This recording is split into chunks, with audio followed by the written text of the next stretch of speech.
బంధువులు, రక్త సంబంధులు, కుటుంబం, స్నేహితులు, బలగం, సొసైటీ ఎంత ఇంపార్టెంటో ఈ వీడియో మనకి నేర్పిస్తుందండి.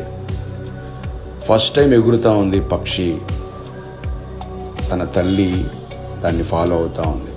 దానికి తెలియదు దానికి ఎంతమంది శత్రువులు ఉన్నారు. శత్రువు వచ్చింది, దాన్ని అటాక్ చేసింది. అటాక్ చేయగానే దాని తల్లి ఊరుకోలేదు, దాన్ని ఫాలో అయింది.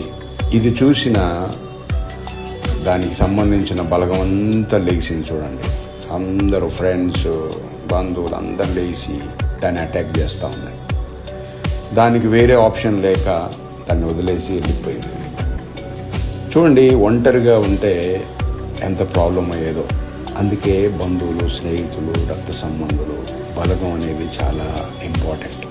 అయితే బాధాకరమైన విషయం ఏంటంటే ఈ రోజుల్లో ఒకరంటే ఒకరికి పడకుండా పోయింది. నేను గొప్ప అంటే నేను గొప్ప అనుకొని విడిపోయే స్థితికి వచ్చేసింది. ఎవరి మాట వినే స్థితిలో లేరు. ఎవరి స్వార్థం వాళ్ళది అయిపోయింది.